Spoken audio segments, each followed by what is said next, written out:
God, this video takes ages to start up. Well, my cold is easing a little bit.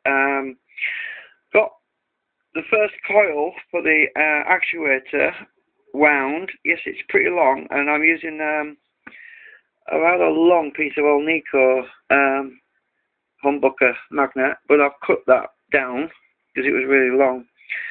So it goes through the ferrite corners, which are in this little piece of plastic, and they couple onto there. Now, eventually, once I build the larger one, which is this much bigger one, I can use the same actuation coil, but I'm going to be cutting this larger ferrite to make up for the larger magnetic coupling, which is going to be on the larger version. So I can use the same actuator coil, but I'll have to cut this into small quarters like I've done this one, which is basically, if you can see that, you can see how it's been done. I use this as a cutting wheel guide, and then I just cut them into quarters, and then I just chop the whole thing into quarters. And mind you, I might not need the plastic on the larger one because let's put that back on there. Basically, the magnetism holds it in place, but I'll probably glue it because it might fly off when it's running. But the larger ferrites are going to sit in there, and I'm probably going to trim these walls down on the sides because this ferrite is a lot wider.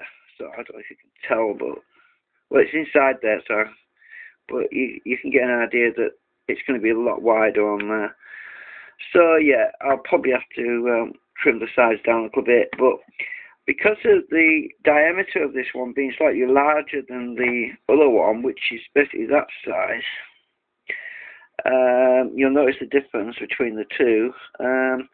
It will give me a little bit more of an overreach onto a better overreach actually, onto the middle of the course. Because if you look on this one, there's a slight, there's a very slight shortfall. It doesn't quite reach over the edge of the cause. Same on that side as well, but that's okay. It still actuates it. It works. But I can probably use a larger cause on this one as well when I get it cut. I just had a chance. I've been sick, not well. But yeah, so I thought I'd make a little update video just to show you what the coil looks like. I've got that one wound. There's the old piece of Alnico that goes in. It's very mild actually. This is this particular Alnico material doesn't have a great amount of reluctance, as in it doesn't take a lot of energy to flip it. Well, it doesn't really flip, to be honest. It's more like a piece of ferrite, but the magnetic field doesn't travel all along unless it's guided through it.